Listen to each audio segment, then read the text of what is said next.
Mama se kungi betengo we kumoyi ingumada takana. Okyoso kinu kibanga se Manuele ngando mushisamye. Manuele.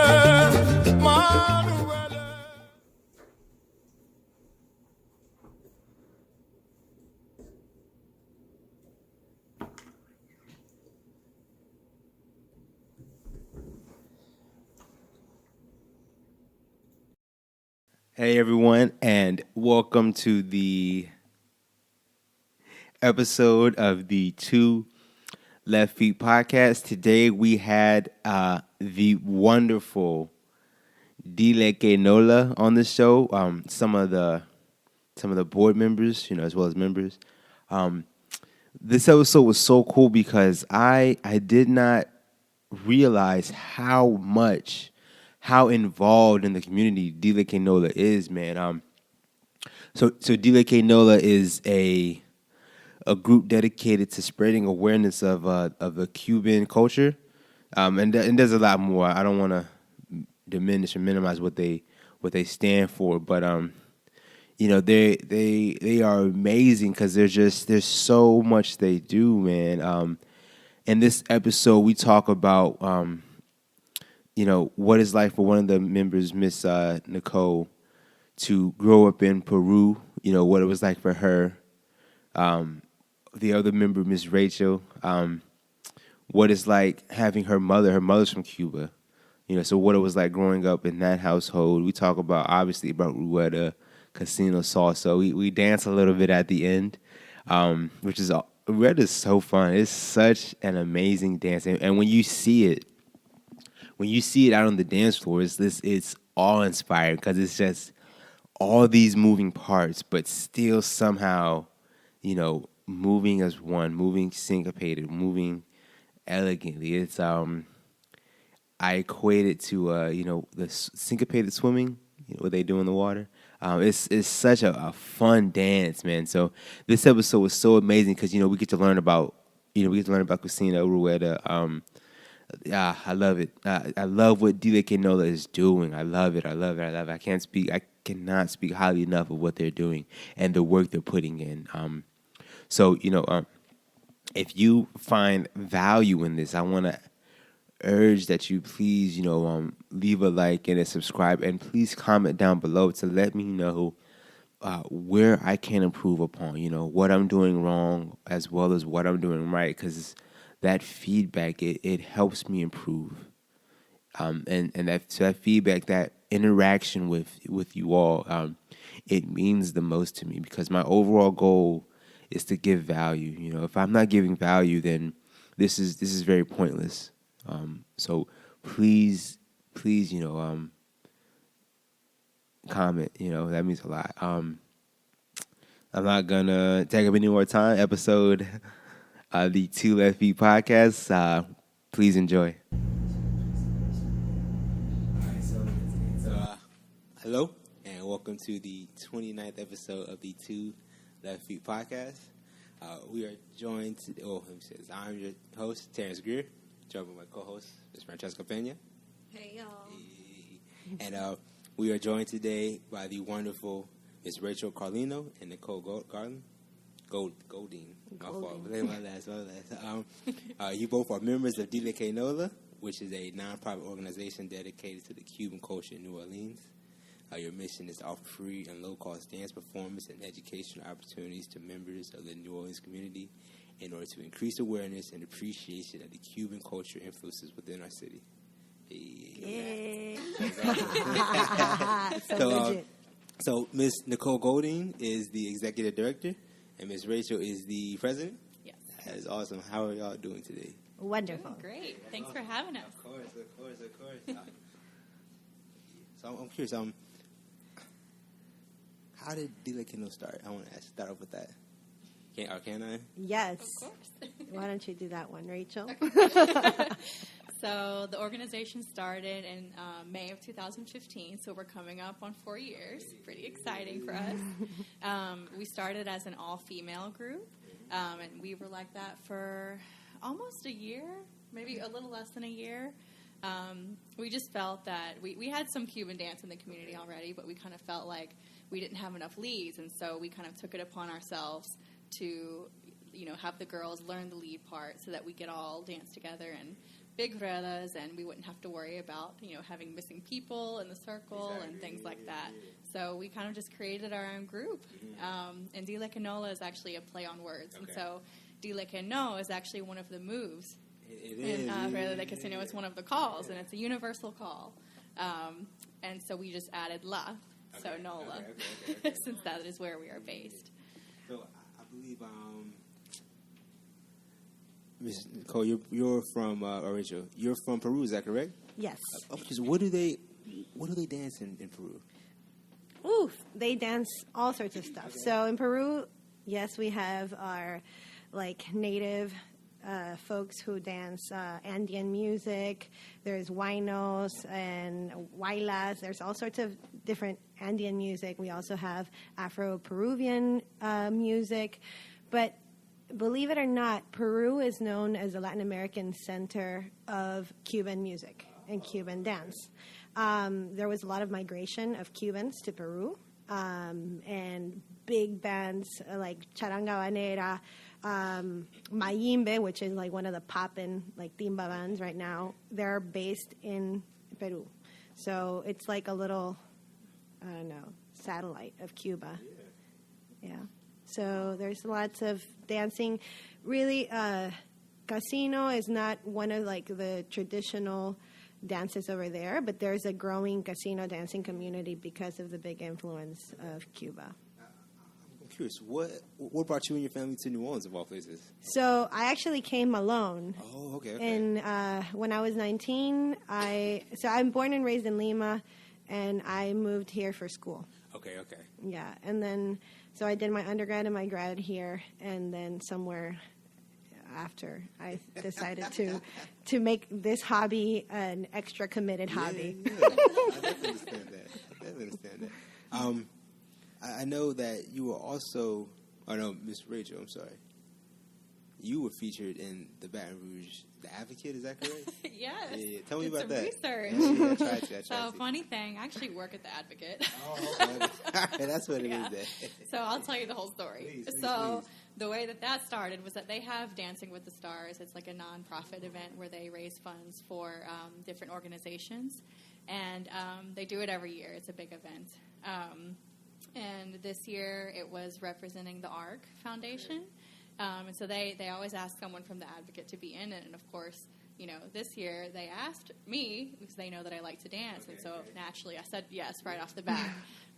But then, however, I figured out that they wanted me to be an amateur. And I was like, well, is that fair? Do you want me to be a teacher instead? And they said, oh, yeah, you know how to teach. And so I went on to tell them, what all we do as an organization. And they said, yeah, we want you to be a teacher. And so they ended up partnering me with someone else. Okay. And so I had to train that person. His name was George. And we competed. Okay. Yeah. It's a competition. Okay. Yeah. And so the Advocate did a nice little article. They had an ad. That's awesome. That's so cool.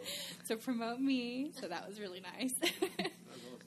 My own ad in the newspaper where I felt pretty special. Of course. I can't say that I've been in newspapers. That's awesome. Yeah. So I'm curious. I know that you came, Miss Nicole. You came from Peru to New Orleans, right? Right. Started doing school and everything. Mm-hmm. And so, were you dancing Cuban in Peru, or did you learn that here? How'd you start that? I started in Lima, in Peru. Okay. So that actually came out of a romantic something. Okay. Okay. That ended up with no romance. Okay. But it was just this guy that in high school I had a big crush on, and he was like, oh, there's this new place where in Peru they also call it Cuban Salsa. Okay. They're like, salsa cubana. So, and it's cheaper if we go in pairs. So I was like, okay, let me go, because I just wanted an excuse to go dance with him. So it ended up that he had 2 left feet. And it was like a 10-class pack, and he quit by class 2, and then I just kept going. Yeah. And then I just, started nerding out with Cuban dance over there, and then I came here, and I kind of stopped for a while because I was in school. Right. But I would still go out social dancing, and like back in the day, I don't know, what do you call that? What was it? Mojitos. Mojitos was a thing. Upstairs of Maison was another thing. Okay. Not the new Maison, but like the old Maison. Okay. There was another place, also off of Frenchman. It was nice. But yeah, it was more of a social, informal thing. I'm curious. I have never been to Peru, Nicole. So tell me, what is Peru like? What is Lima like? Amazing. Yeah? Yes. I plan to go back in the next few years. Have you ever been back? Yeah. Okay. Yeah, I go maybe once or twice a year. Okay. It's wonderful. It's there's a lot of really good food. We're famous for our food. Okay, that's awesome. So I'm a big foodie. Everything. So I always focus on the food. Everything is fresh. The culture is very. They're very warm too. Okay. It's very like New Orleans. So I guess that's why I've been here so long. And there's the coast, then there's the mountains, and then there's the jungle. So we have 3 very distinct regions in Peru.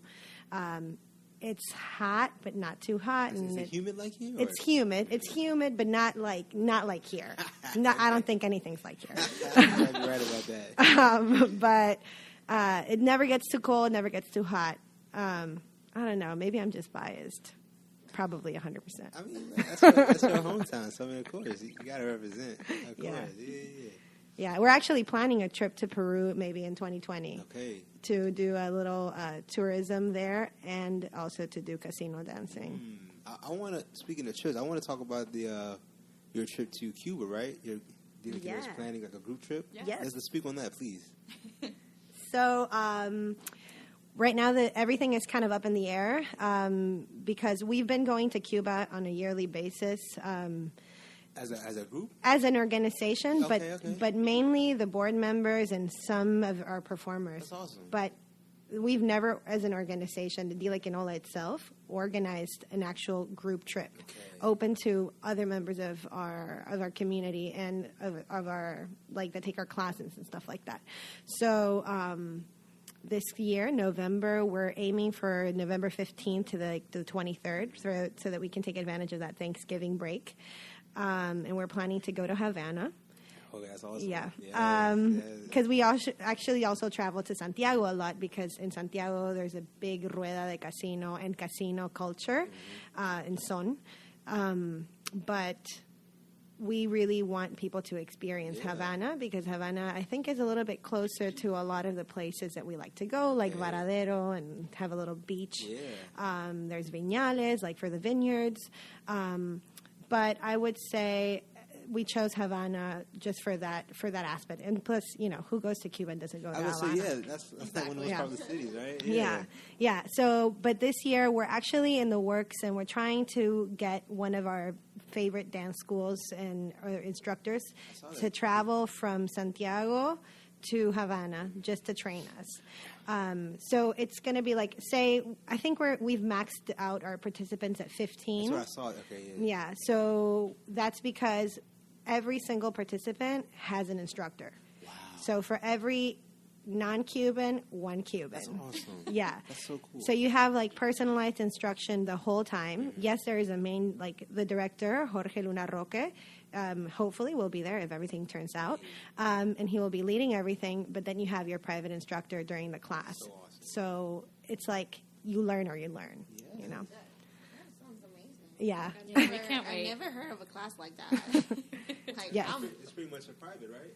It's a private in a group. Yeah. But you have that one-on-one, personalized attention. Like if there's something that you need to work on, they'll work on it with you. If you're maybe ahead, like they'll keep going and you can learn even more. So That is awesome. yeah, it's great. And because they're wonderful instructors, I mean, most instructors need to know how to lead and how to follow. So even if you're paired with a male instructor, they leave away machismo or whatever, and they're like, well, if you want to learn how to lead this, lead me, So it really allows you to learn from every perspective that you want. Now, some females don't want to lead, but every year that I go, I know that I'm one of the persons that says, well, I got to lead this because I got to teach this, you know? So it's going to be a really good experience, and we're building a really, really good program for that for November. I want to speak on just like learning, if you're a follower, learning to lead. If you're a lead, learning to follow, because I believe that only makes you a better dancer overall, right? 100%. For sure. Yeah. 100%. That's always a great idea. Yes. I mean, because if you are a lead, and you don't know what it is like to be led properly or improperly, then you can't really relate. You know, I think that knowing how to follow as a lead makes you have a bigger sense of empathy, and just relating to your partner and connecting to your partner. So and I think it's super important. As a lead, just me personally learning how to follow it improves my lead because I understand what it takes. Like, what's a clear signal? Right. You know, Exactly. Right. Yeah. So I'm all for that. Yeah, I definitely found when we started DILE QUE NOLA, we had a performance, you know, within a couple months of starting, and they were like, "We need you to be a lead," and I was like, "I've never led before," but it actually came pretty easy, and I feel like it made me a much better dancer because I was able to, you know, relate to the follow and learn like what type of resistance to give and both the lead and the follow position. So it was really helpful. Yeah. Especially you know, for instructors, definitely. I want to talk about. I don't know how much you know about the history of like rueda, but I believe salsa came from son, right? Something like that. Okay, yeah. I mean, please school me. So, how does rueda fit into that picture? Cuban salsa. Okay, so I guess we originally started as a rueda de casino group, but rueda is just a formation. It just means a wheel. Okay. So. A lot of people compare it to square dancing. It's not like it's just the formation of it. So what we dance is casino. And I guess, so son dates back to like the 30s. And there was son music so musically, just musically. There was son that was very ornate. There was son that was not very ornate. You know, we just had like a singer, some maracas, like maybe unos bongos or something like that. But then it became having a kind of like an evolution. And then when they started incorporating like the rumba clave into it, somewhere in the 50s, what is known as son montuno was developed and was danced in these places called casino deportivos. So it meant these casino deportivos were in Cuba like places where people would have recreational events. So in the 50s, people would get together, and all of a sudden they would dance in closed position. So these were like the first social dances, right? So, of course, before casino, we had son, which was also a social dance, just in a completely different style, but casino comes from son dancing. A lot of people say that son and danzón and stuff like that comes from contradanza, that is like English, like it comes from like English influence within like colonization and stuff like that, because it was like the first social, like actual close social dancing. So casino develops in los casinos deportivos, and it's their type of social dance. So I guess salsa comes in the 1970s. So that's later, 20 years later. Yeah. But salsa, I guess, there's big debates about where it's from and like, ¿dónde es la salsa? What country? I think that there's an overall consensus recently that salsa is born in New York. Salsa as we know it today. Okay, right. The mambo, right? Right. It's born in New York in the 70s. Like late 60s, 70s, there's a boom. You know, salsa is a big fusion of like, we have jazz, we have Brazilian influence. We have like, it's just a big sauce of everything, right? So a lot of people debate, that salsa is not really a genre. Like even Tito Puente said, like, no, salsa is what you put on the food, you know. And Tito Puente is like the biggest salsero, you know, salsa influencer ever. Well, one of them. So when we talk about salsa, I guess we as casineros who dance this particular style and choreograph of dance can dance to salsa music, right? Exactly. But in the 50s, what were we dancing to? So if there was no salsa music, so clearly I wasn't born in the 50s, but says the history that they were dancing to son montuno. So you can dance casino to son montuno, you can dance casino to newer genres like timba, that is kind of like the newer son montuno because it has the same structure. You can dance it to changui, to songo, which is like what los bambans supposedly created. You can dance casino to salsa. Yeah. But now also with salsa, there's really, I guess, in what I've seen, there's two different types of salsa. Salsa, salsa on one, salsa on two, but those are both linear dances, and that's American salsa. So I know you asked me a lot about like how back in Peru. So I have a lot of Latin American friends, and us non-trained salseros, what we call salsero in Latino salsero, is a completely different salsa than the American linear salsa. So there's a salsa as the music, there's a salsa as the dance, and within the dance there's American salsa, which is that kind of more like salon, like linear, and salsa in like Peru and Colombia, where it's more of like, it seems like it has what do you call that dance from Mexico? No, maybe or yeah, like even like it's more like cumbia, like cumbia colombiana, you know, like kind of lateral. So it really is different. Salsa is kind of relative. It's more of a movement. Guys, I say that it's probably salsa in Puerto Rico is probably different, right? Yeah. I have a friend who says, I remember she lived in Puerto Rico for 7 years, and she's like, in Puerto Rico, they dance to the bass. Like, they don't dance like they dance salsa in Colombia, that they dance to the melody. So, I mean, it's different, but I guess for the purposes of here in the U.S., where salsa is mainly the salsa on one, salsa on two, that's a very different type of dance than casino is. Miss Rachel, what did you grow up in like a dancing household or? I did. Okay. I mean, although my mom is from Cuba, she came here when she was 8, so she never really taught me any kind of Cuban related dance, but I did grow up doing like ballet, jazz, contemporary. I did that for 24 years. Okay, all right. So you grew up there. Okay. So I grew up as a dancer. I actually didn't start Latin dancing until I was 18 because I always had that and I felt the need, to, discover like the culture that was out there, that were my roots. That's your mother. Yeah. Exactly. But unfortunately she didn't know, much of the dance, of the Latin dances. And so, as soon as I turned 18, that was one of the first things that I did was like go to a Latin club, start learning how to Latin dance. You're from Baton Rouge, right? So where'd you go? Who was teaching in Baton Rouge? I started out doing a lot of Latin ballroom at first.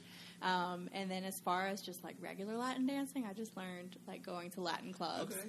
Yeah, there was a few clubs in Baton Rouge. There was like 225. There was 600 Main downtown. Okay. There was Avoyles also downtown. So this was back in the day. None of these places exist anymore. And you were a DJ too, right? Yeah. Okay. Eventually I turned into a DJ. That's awesome. Yes. What sparked that? So eventually one of the persons who was hosting the Latin nights, he ended up just not wanting to do it anymore. So, and I didn't want them to end because I was, one of the biggest fans of those Latin nights. And so I ended up kind of taking it over. And so in that process, I kind of built my own business out of it. And in the process, I learned how to DJ because, sometimes we didn't have anyone to DJ. And it was just something that I found interesting. I've always been in love with music. So I just happened to learn to DJ. So I want to talk about, so you noticed that, or you saw a need and you acted upon that. There are people out there who are, scared, or hesitant to act, to do. I'm curious, what could you say to them? Because you seem like you know everything. You see a need, and you just act upon it instead of just hesitate. I don't know. I mean, I think, I guess everybody's different. Right. Like me growing up. Like since my mom came here when she was so young, she's Americanized. Like she didn't. A lot of the culture, like the Cuban culture, we didn't really have that growing up. My dad is American. Most of the women who came from Cuba in my family married Americans, and so but I always heard the stories, of how everything was back in Cuba, and so of course I didn't ever get to go to Cuba until very recently, so I always had that desire to learn more about the culture. So I guess it just depends on everybody's individual family situation, like where their family's from, like how immersed in the culture their family is. It just kind of depends on that. What brought your mother to the States? What's that? So what brought your mother to the States? She came in 1962, so it was after the revolution. Okay. She and her mom and my mom's sister, they came together, and my grandfather had to stay, unfortunately, for a couple more years until he was allowed to leave. But eventually they all ended up together. They came to the New Orleans, or where'd they go? They came to Baton Rouge. Well, to Lafayette, actually. Oh, why Lafayette? Yeah. So the reason that they were able to get permission to leave is because someone in the family had a son who unfortunately died in a drowning accident. He was in the Boy Scouts, and so that was the excuse for them to leave and to come here, was to go be with the family for a few weeks, and they were supposedly going to come right back, but of course they didn't, and they just stayed. And then eventually they moved to Baton Rouge. Mm-hmm. Okay, I definitely understand that. I want to talk about, I guess, a lot of stuff that DILE Que NOLA is doing, because I looked you guys up, and you guys are doing a lot of things. So I know, for one, that you all performed in San Francisco in February 2018. Yes, we did. Yes. Yeah. I looked at it, and that was like a 5-minute routine. Yes. That's most Cuban songs, and we are shortened very the long, song. and we did shorten the song. Okay, I was like, so I mean, all of us performed. So a 5-minute routine, that is intense. Yes. Tell me, what was that like? The practice, and what was it? I want to hear everything. It was super intense. Right. We had that routine since November, because we actually performed it for the first time. Of 17 or 2017? Yeah, at an event. What event was it? Was it an event by Dejan and Rubia? I'm not sure. I think it might have been. I know it was at Dance Quarter, though, in November. Okay. Yeah. Yeah, so we prepared it for that. Yeah. And we weren't really even as in leads to follows. There were still lots of kinks that had to be fixed, so we fixed it between December and January, shortened it a little bit. Tweaked a few things, made it more exciting. Right. We're like, we watched the video 500,000 times, and we're like, ooh, that looks boring. Let's make it better. Go ahead. So that's how we fix our choreographies. It still came down to 5 minutes. Yes. Well, I was going to say, something funny about that choreo is that we actually started choreographing it sitting next to each other on a plane to San Diego. Oh yeah, we did. Oh goodness. Yeah, we On literally. A plane, we write down our choreography. Is that how you do it? Yeah, Okay. we're like, ooh, this is the next This song would for fit our in here, and choreography. this would fit in this 8 count, and we're Yeah. very systematic. Yes, Our yes. minds work the same way with Yes, choreography. yes, so. we choreographed that one together. But yes, that's pretty cool though. So we grabbed like a sheet of paper and we literally broke down the 6-minute song into each 8 count. And we're like, on this 8 count, we do this one. And we break it by phrase. We break it by chorus. We break it by the bridge. So we're kind of nerds. I definitely said that. What was San Francisco like? 'Cause I've never been. That was my first time. Okay. It was cold, but it was so much fun. Yeah, it was. Yeah, it was like breezy and cold. I was like, no, I need to go back to But it New was Orleans. like a brisk cold, you know? Yeah. It was like crisp. It wasn't like humid like here and like That's a wet true. cold. Right, it was Yeah. If I had to be in the cold, I would choose the San Francisco cold. Yes, definitely. It was so for San Francisco is huge with Cuban dance. It's probably the biggest. Oh, it's a big scene out there. Oh, yeah, huge. It's probably the biggest Rueda festival like in the United States. Yeah.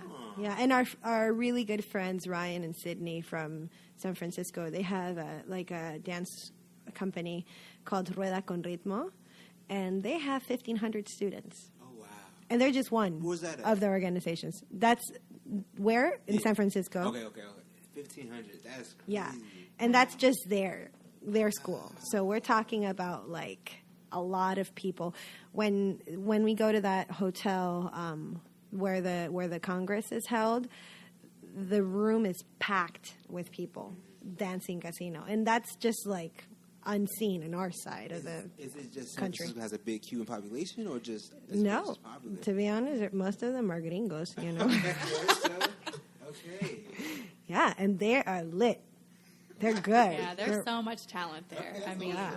we had a blast. It's a big city, though, right? So Yeah. I would hope so. A big city has good talent. Yeah, and really good instructors too. I think that's a big thing. They have really good Cuban instructors over there. They teach good casino fundamentals and good they have a really good base over there, and they also have Afro-Cuban instructors, rumba and stuff like that. Okay. I understand that. So they're really good. All right, so kind of, along those lines, there's a flash mob. Oh, I think yeah. it's coming along, right? Really soon. You guys going to... It's in 2 days. Wow. Oh, wow, it's Thursday already. Yes. So, and I know there was one in 2017 in San Diego as well. Is that right? Yes. Can you tell me a little bit more about that one, and then we move to the one that's coming up? The one in 2017? Yeah. Yes. Well, I don't remember. In San Diego, you You said said? in San Diego? Yeah, I think it was San Diego. Maybe not. In 2017 That in we- San I Diego? believe so. Yeah. Well, we flash mob. That's right. Yes. Okay. So we ended up going to a Congress there together, and that was just one of the things that they did. They did like a flash mob bus tour around different sites in San Diego, and we stopped and got out and toured, different areas for a little bit, and then we brought our big speaker, and everybody did a flash mob, and we just did that all around town. Yeah. It was fun. But the one for this Saturday is actually the International Rueda de Casino Flash Mob Day. So in every main city around the world, there's many countries and cities that do this. Every year, same time, same local time, they get together at city centers and they do a Rueda de Casino Flash Mob. This is our 4th year. That's awesome. Yeah. Who are you going to be? Can you disclose that? Oh, information? yeah. Where are you going to do this at? We do it every year in front of the St. Louis Cathedral on Jackson Square. That's where I was with Tina. We did a flash mob there as well. Yeah. We did a Brazilian soup one. So yeah. Yeah, that's the Popular spot. spot. Yeah. High traffic area, people not expecting it, Right. people coming out of church. Right. That's really cool. That's awesome. Yeah, and we have usually we have lots of folks that come out and represent. We try to do it very a very basic repertoire of moves that everyone can just hop in and join. And even if you don't know it, I mean, even if you look, it seems like you're making a fool out of yourself. It's okay because it's just a flash mob in the idea. Have fun though, right? Right. Exactly. Right. Yeah. Right, and I think we have a pretty good representation every year of our dance community because salseros come join, bachateros. I mean, Tina, who does everything, comes every year. So it's really good. And if they don't join, they come out and film and cheer. It's real nice. What time is it for? It should be. I was going to say legally, but this is not legal. It should be at 4 p.m., but we like to do it at 6 because at 6 there's actually a church service before. So at 6, church is over. It's okay. Church is over, and then, you have all of the people coming out of church and the nuns. And nuns are notorious for dancing along. Oh, yeah, really? Oh, wow. Yeah. Yeah, so we changed the time. It's New Orleans, 2 hours later. I'm curious. I know y'all recently performed at Southern Rep Theater. Oh, yeah. How was that? It was fun. It was fun. It was at one of our events for the Carnival Exchange Project, and we just wanted to have a in-house performance because DILE QUE NOLA hosts the Carnival Exchange with Diaspora Travel Experiences. So we just wanted to do a little demo of what's going on in New Orleans, and then we also had Tina and Peter represent. Okay. Yeah. So I'm curious. Like, it seems like DILE QUE NOLA is doing everything. Is it a performance team? Is it you offer classes? Is it a little bit of everything, or what? All of the above. All of the above. Okay. Yeah, I guess because we are a community organization, our motto, like just the thing that we've been saying is we're not dance instructors. We're not a dance school because then that brings a bigger responsibility. But we do like to teach people how to dance to the best of our ability. So eventually, with the years of being together and dancing together, we've developed certain folks who have a talent for teaching. So we like to share that with our community, and that's why we like to offer those classes. But it's not like we're a dance school per se. Right. Okay, I understand that. I'm curious though. You both teach, correct? Correct. What is? Sometimes. I'm curious. When you're teaching, cause I don't teach at all, so I don't know anything about this. What's the most difficult part about leading a class? Trying to keep everything under control and everything, or? I think it's trying to, when you have a class that may be filled with people from different levels, that's a real challenge because you have those people who want to skyrocket and just do so much more, and then you have the people who are just basic beginners there to learn the basics. So sometimes you have a mix of those people, and that's probably the biggest challenge is trying to find that happy medium where everybody is getting something out of the class and everybody feels comfortable and everybody's happy with the material that is being taught. Okay. I know you all offer, I agree 100%. Yeah. That's what it is. Okay. So I know you all offer spring, summer, and fall classes. Is that? Yeah, so that's a new thing that we're trying to do because DILE QUE NOLA, we've kind of been by demand, people all of a sudden say, hey, are y'all offering a class? And we're like, oh, who wants to teach the next series? So this year we're trying to do something different and make it to where each season we have a series. Nice. So that it's a little bit more organized and keeps us sane. Right. And just, I guess, kind of going on what Rachel said, a lot of the time for the first 2.5 years, we were offering all of our classes were free. That's awesome. And it's phenomenal. Yeah. But the only problem with free classes is that people trickle in and people trickle out. It's a consistency, right? Yes, consistency, and because when you pay for something, you value it, and you don't want to lose your money. Right. We're not a money-focused organization at all, but we do like that. If we have an ongoing class, we don't have to go back to basics every single time. Yeah, exactly. So it just keeps people interested, and so that's why we're trying to develop the new dance series where it's 4 weeks at a time, and you come to the first class and you have to stay through. Right. So nobody knew after the second or third class because then you're going to make everybody else slow down. Yeah. So that's what we're trying to do this year. I think that's a wonderful idea, especially just to build up the Cuban salsa, the scene, right? Yeah, definitely. I don't know if it's the best thing to have just a city full of beginners. Yeah, no, definitely not. I hope that we have some intermediate and some advanced dancers. Last year we focused a lot on building our fundamentals. But I think that right now what we need to work on is being able to, within the same, because our dance community is so small. It's so small. It's so small. Any of the genres, salsa, bachata, zouk, Cuban, all of the diversity zumba, yes. Yeah, and so I guess what we're trying to do is make it to where all of those other folks who are interested and they're like, oh, I'm curious about casino, that they know what is distinct about casino? What makes it different? And to be able to translate that to their dance, even if you're not like the most quote unquote advanced, like turn pattern, amazing, like pirouette kind of stuff. If you know your solid fundamentals as a casino dancer, if you're a fundamentally strong casino dancer, then you should be good. That's any dance. Knowing the basics, the fundamentals will take you far. Yeah. Exactly. Yes. So as long as we have a whole city full of fundamentally strong people, we'll be good. I am very happy. Yeah, I definitely understand that. I'm curious. So you all been dancing for quite a while. What are some lessons that you've learned from dancing that you're able to translate to your everyday life?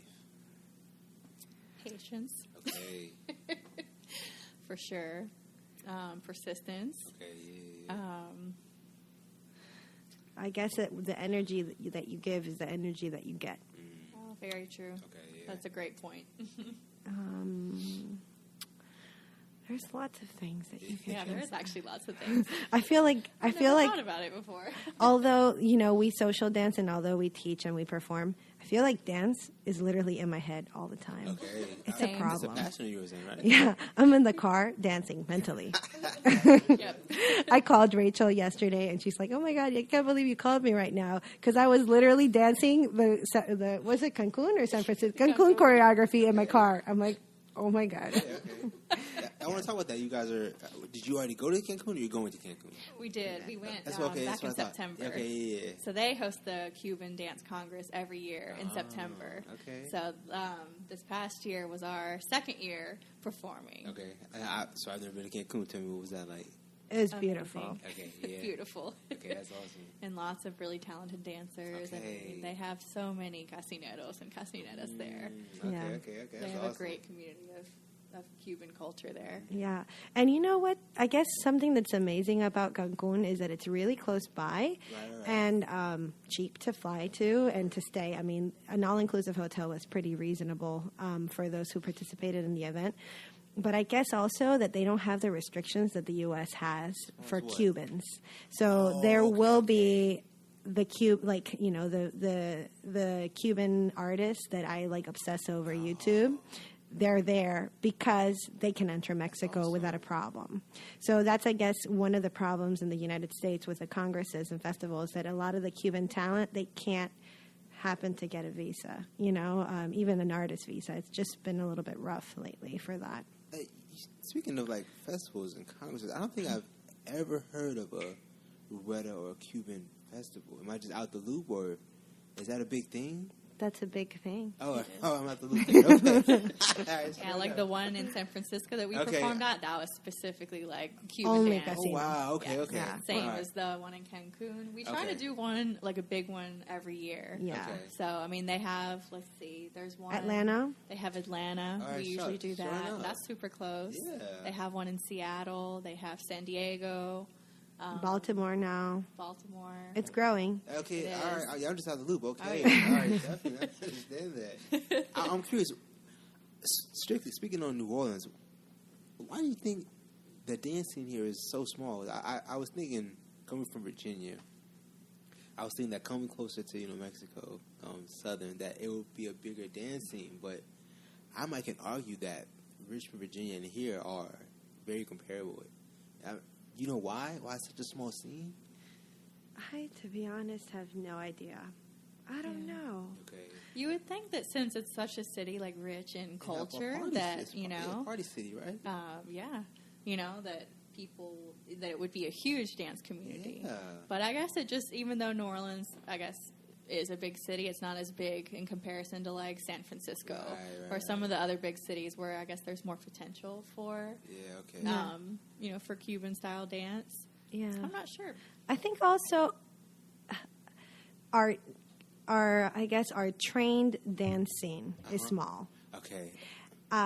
Because there's several dance venues. I mean, starting with Mo Chalet, Yes. there's untrained dancers everywhere. Like there's salsa night at like a casino, Treasure Chest Casino or something like that, So, I mean, although it seems like the dance scene is small because the trained dancers are, few and far between, it doesn't mean that there's few dancers in the city. Okay. Now we have a big, there's a large community of Hondurans, and they have their own type of dance. Right. I mean, I'm sure that you can find a lot of people who kill that punta in the city, Yes. but I guess, I don't know. I guess it's also part of like socioeconomic and opportunity and who has actually time to go and take a dance class. Okay. Because I don't know, in my opinion, a lot of the majority of the people in our scene are younger, and when they start having families, they kind of fall off. So, right. I mean, I think it's kind of just flowing. I'm curious, what keeps you all's passion through the kiddo? Like, what's your driving factor? I think we just love dance so much. Okay. I mean, all of us in the organization, like we all have, I don't know, that special connection with, the group that we kind of like had something to do with its beginning. Yeah. How big is it now? Do you have like a member count or? That's a really good question. I mean, if our flash mob has gotten to about 40 people, just a flash mob. I'm thinking we should have, I don't know, maybe 60 or 80 people that have come through us. That's awesome. At least. I think that also what keeps us together is it's for some odd reason we're all obsessed with Cuba. Okay. Yes. And we have this like guttural connection to it, and everyone in their own personal way. Some of it have it because, it's their family. Right. Some of it have it for just, because in my case, because I grew up listening to Cuban music, it reminds me of my grandma who's Peruvian. I mean, like what? Or like people have it because they're, I don't know, they got religious, Afro-Cuban religion ties to Cuba. So, I mean, I think that in our organization there's a little bit of everything, and a little bit of different reasons why we're obsessed with Cuba. Okay. I understand that. I definitely understand that. I want to talk about, just going back to, Rueda, Cuban Salsa. When I first started learning it, I was coming from on one salsa, LA style, I believe. Mm-hmm. And Cuban was just so different. And I very much struggle with it, to be honest with you. For beginners out there, who I'm still being honest. For beginners out there who feel like they're stuck in a rut, feel like they're just staying in the same place. What advice can you give them? What can you tell them? I guess my biggest advice would be that in order to learn casino properly, you don't have to unlearn salsa, but you need to completely compartmentalize it. Yeah. See it as something completely different. It is two different dance styles, right? Completely different. Right. It's not even styles. It's completely different dances altogether. Okay. We might share the same music. We might dance it at the same time to the same music, but it does not mean that we're dancing the same thing. So I think it's really, like, I don't know. For some reason, my mother's voice is in my head right now. She's a Pilates instructor, and she teaches like the original method of Pilates. And she says it's much harder to teach someone who has learned it wrong than to teach someone who has learned it right. So I think it's not that people have learned it wrong, but I guess with casino, it's better to not see it as a style when you start. Okay. So if you don't see casino as a style of salsa, it's going to make so much more sense, and you can build from zero rather than building from what you know or what you think you know. Okay. I guess. No, I definitely understand that. I would say, speaking on being taught wrong, not that it is wrong, but just having the improper foundation can lead you astray, can lead you wrong. Definitely. Or it's not necessarily that it's improper. It's the proper foundation for another dance. Okay, exactly. So Right. as long as you have the foundation for the right dance, it's just a matter of kind of more than like technicality of the dance or more of you becoming a professional. It's also a matter of respecting where it came from and the culture that it represents. Yeah. So yeah, I guess also a big part of DILE Que NOLA is in the past year or so, 2 years, we've been trying to really, really educate the community with kind of what makes it different and trying to keep what is Cuban, you know, not American. No, I never said that. It's seeing Rueda like, you know, live or social is it's kind of captivating because there's just so many moving parts. There's so much going on. Is that the European influence you were speaking of? Like, where did that like come from? Apparently, from what I heard, it's supposed to come from contradanza, and it's contradanza is country dance. Okay, so I guess that's from like Inglaterra or England, and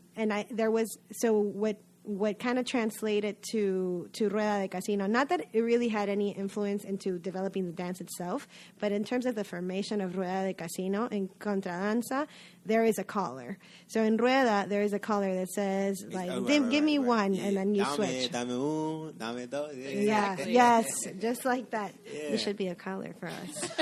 We're going to train you. And all the moves are universal. So, like, you could go anywhere. You can go to China. And it's still, even if they, you know, it should be the same, like how they say it, dame uno, dile que no. And they also have hand signals that go with it. So if you're in a really loud venue and you can't necessarily hear the person who's calling, you know, they'll do signals, you know, like pat their head or dame. There's a signal that goes with each call. That's so awesome. So you can really go anywhere and dance it. And, you know, that just helps with the community aspect and it being such a universal dance. So Nicole, you grew up dancing, correct? I grew up listening to Cuban Salsa or timba, and but I didn't grow up dancing casino. So I'm curious, for both of you, what was your learning experience like then? In Peru, it was awesome. It was awesome. Why do you say awesome? Because you... In Peru, the way that this class was structured was really nice. It was very community oriented. It was like a big salon, and everybody would you would just come in, pay your class, and there was a syllabus that you followed. So it was very structured. Yeah, exactly. But there was also, because it was so many students, there were maybe 5 to 10 instructors or assistants the whole time. So they would rotate. So you would come in with your partner, or they would assign you a partner, and then someone would come and say, well, how does item number 1 look? Show me. And once you're done with that one, then you go to the next one. They have a really good teaching method over there. That's so different than there. any class I've been to down here. It was just one instructor. Right. That's awesome. Yeah. We tried to work something like that over here, but I think it wasn't enough. Right? Yeah, it wasn't enough. Like, the ratio wasn't worth it. But maybe one day. No, that's a wonderful way to teach. Yeah. I mean, think about like those people that actually learn from reading. You know what I mean? Yes.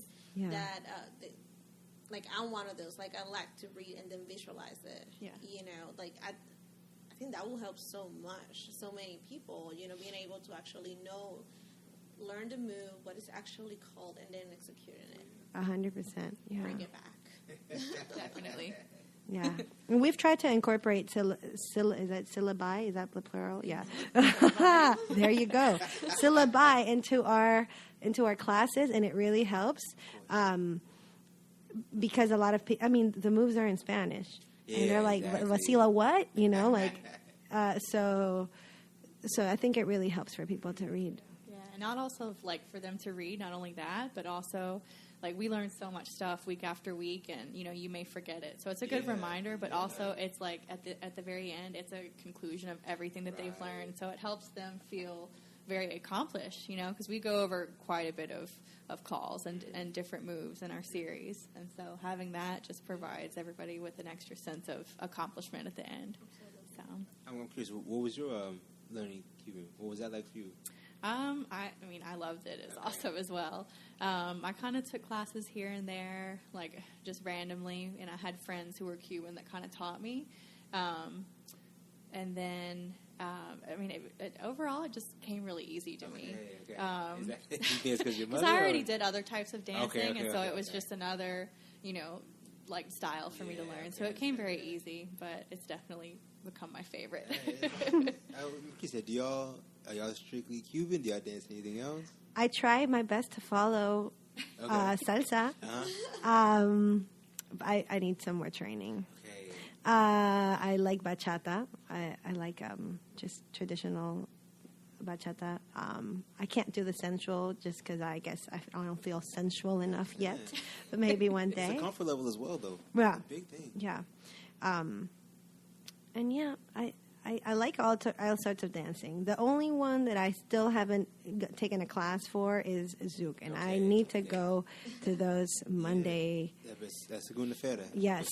Yes. Josh is starting his series. Oh, yeah. Yes, yeah. a free series. Is that okay. Is that free? That's hard to be free. Yeah. I want to talk about. You saying you can't follow salsa. I'm not a follow, but is following not following? Like Follow? Yeah, is it the same? No, it's not the same. Okay. So, this is a tricky one. I know. I was like, how are you going to explain it? Okay, so really, I feel like I can, but I definitely can't follow as well as you can, because when you cue me, salsa has a very different way of leading, and it's like you got to know the figure to be able to execute it.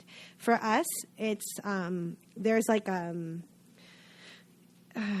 of like a what I call assumptions. Okay, so there's if the man, does the spin and lets me go, the assumption is that my body should be doing this same motion in perpetuity until he tells me otherwise.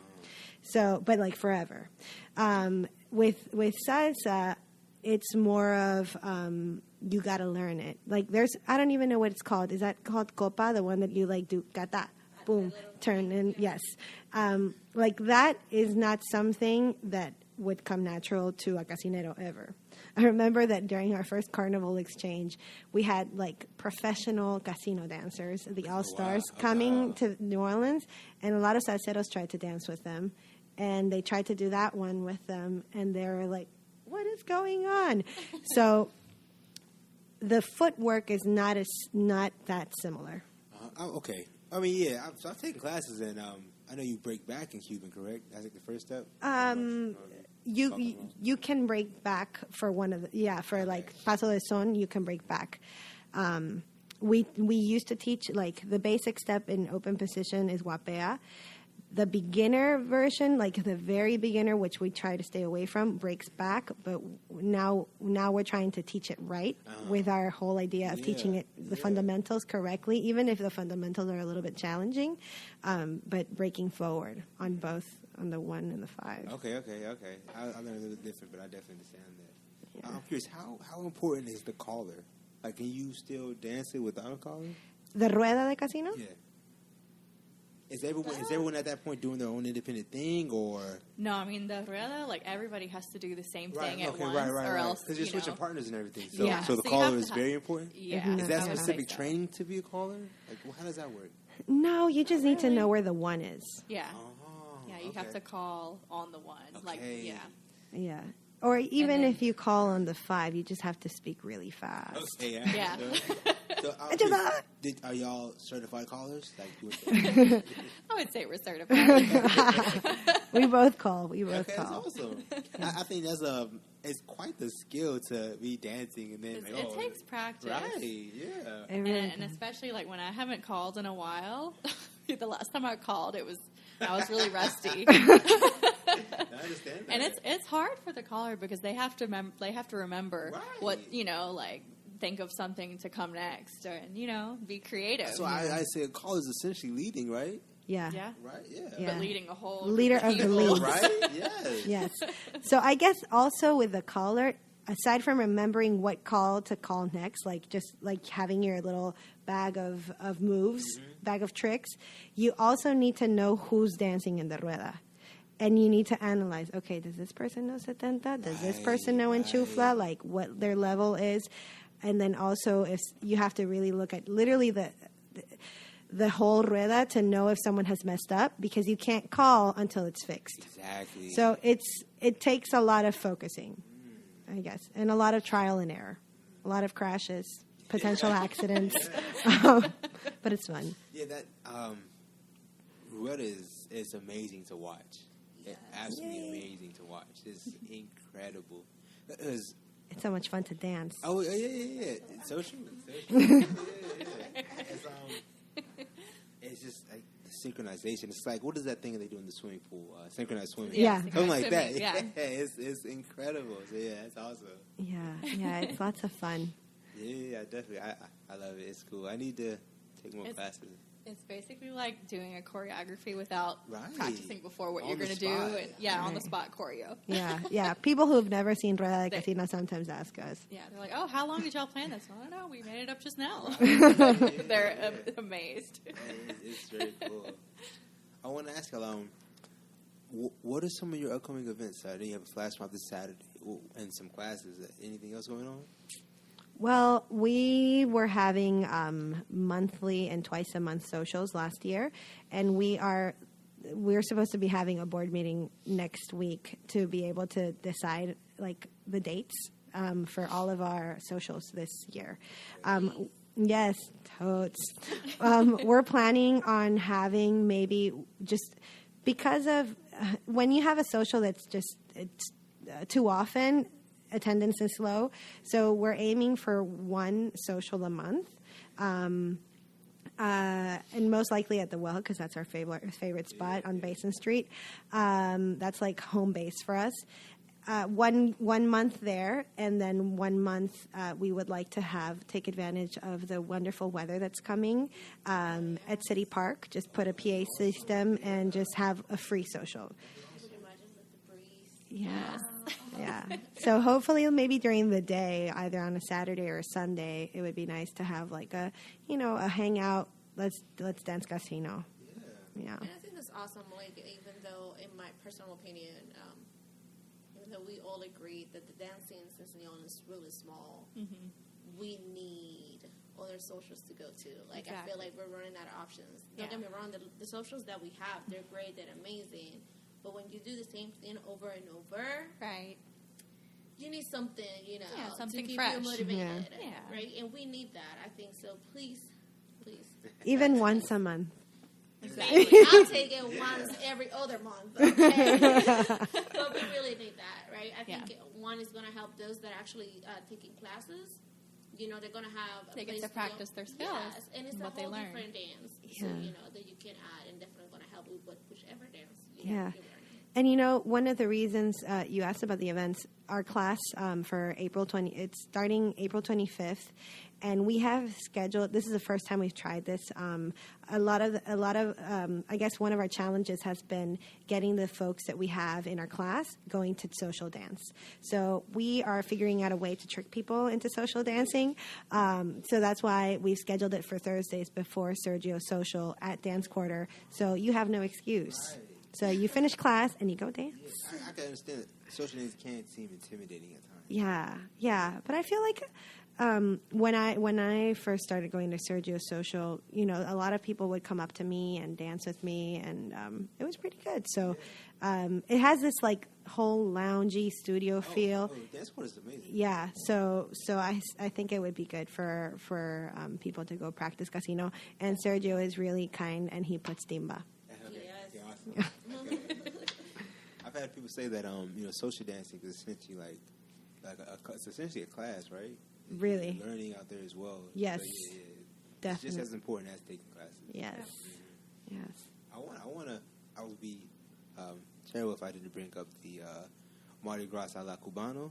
Is that correct? Right. Yeah.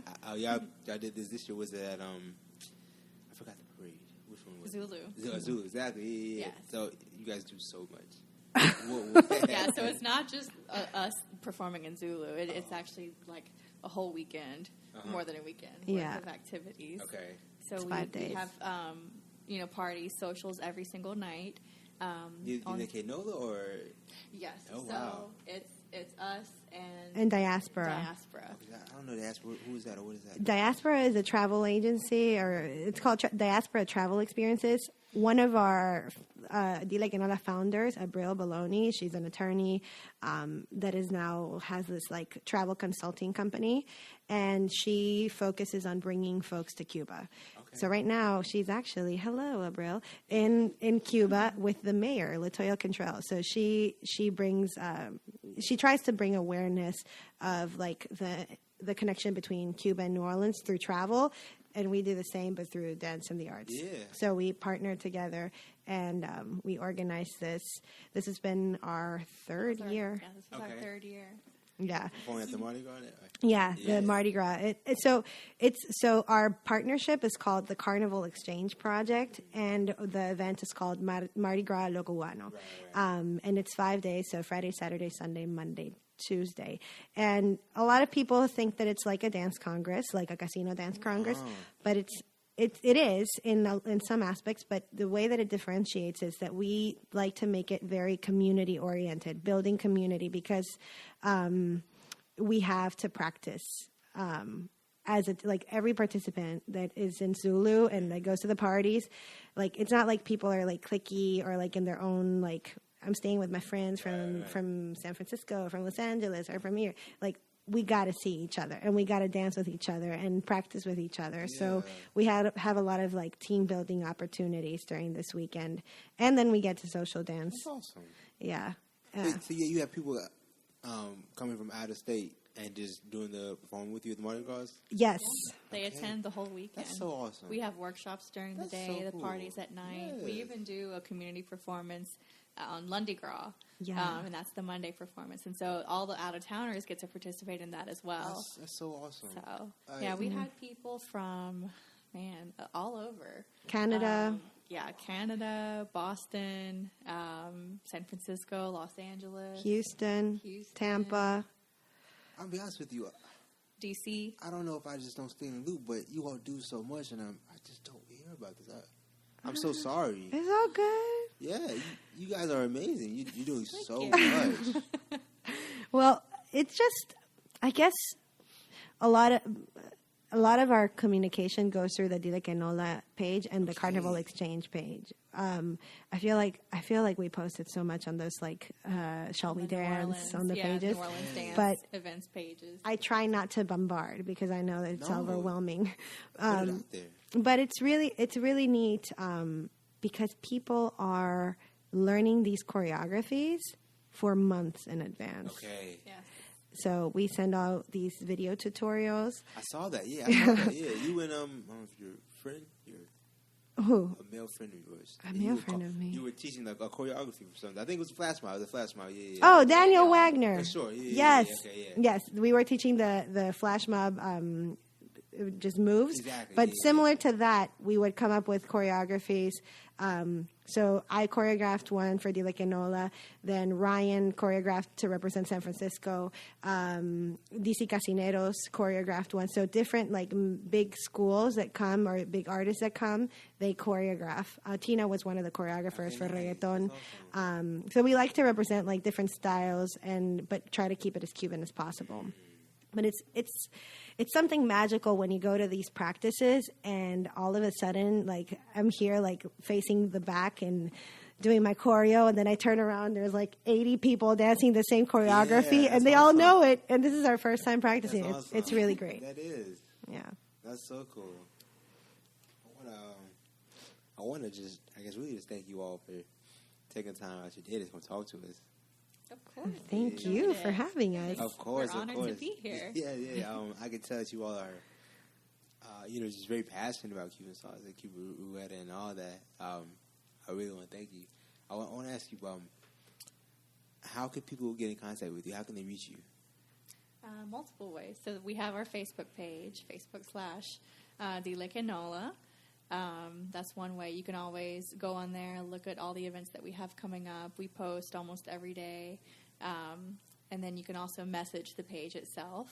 Okay. You could do that. Or you can get in touch with one of us, Nicole or myself. We launched our website. Yeah. We revamped it and posted it today. Nice. It looks nice. Very nice. Thank you. That one... And I guess messaging DILE QUE NOLA is the easiest way through Facebook because like 10 of us are admins and you will get a response. Okay, cool. Awesome. Yeah.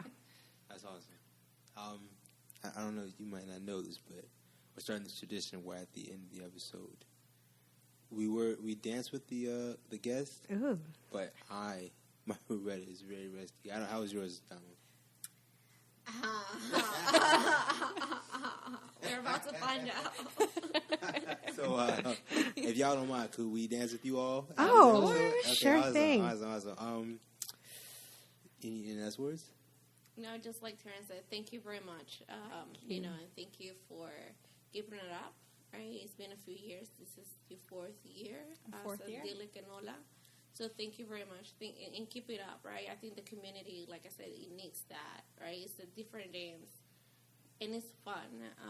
We all love it when you guys get together and do la rueda, one of the socials, because it's not something, we don't get to see that too often or often at all. So every time you guys come on, it's like, who are these people? I want that. And it looks so amazing. So keep it up. Thank you. Thank you. I want to try the same thing. Any last words?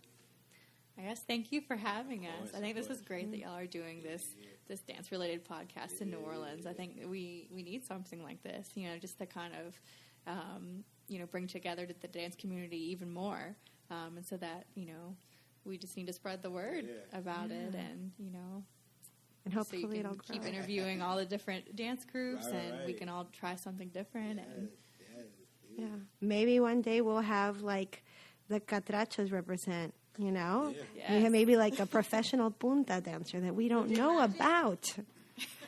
Yes. Yes, maybe through you the dance community will expand. Maybe somebody will run into this into Spotify and boom. Hey, I like it. Thank you. Oh, of course. I think that'll do it for episode 29 of the Two Left Feet podcast. Thank you so much. Thank you.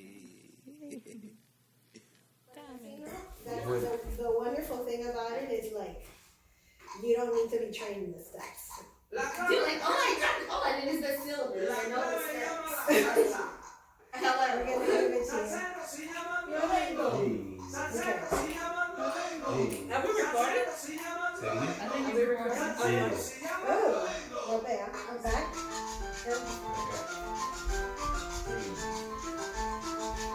Are you doing it on shitty?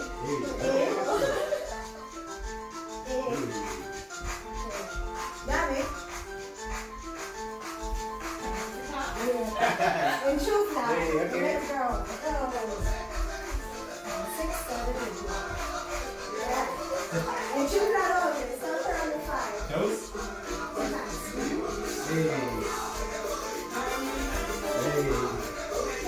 Enchufla, manolino. Okay.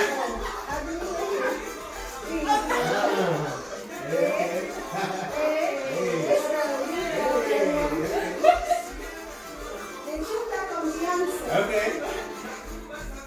Ready for Terrence.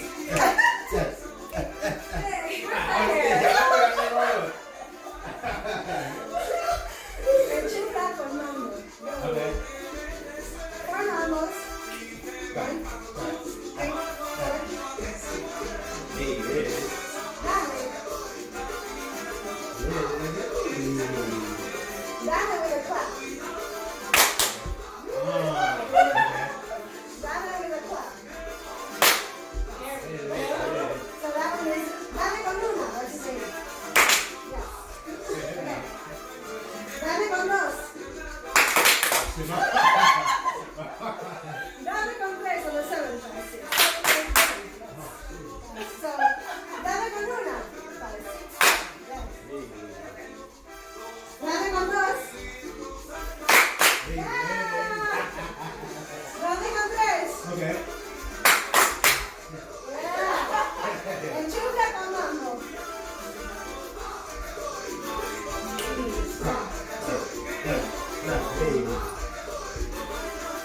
Enchufla manolino. Okay.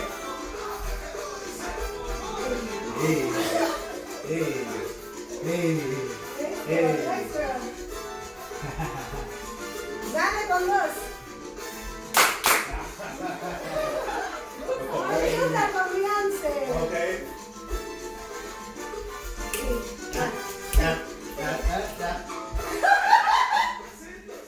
Cuatro. Oh, shit. Hey, okay.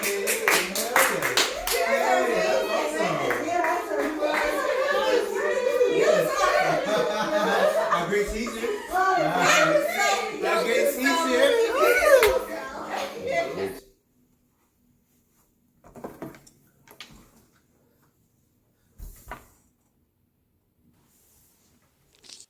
Hey everyone, if you made it this far to all to the end of the video, I want to thank you so much.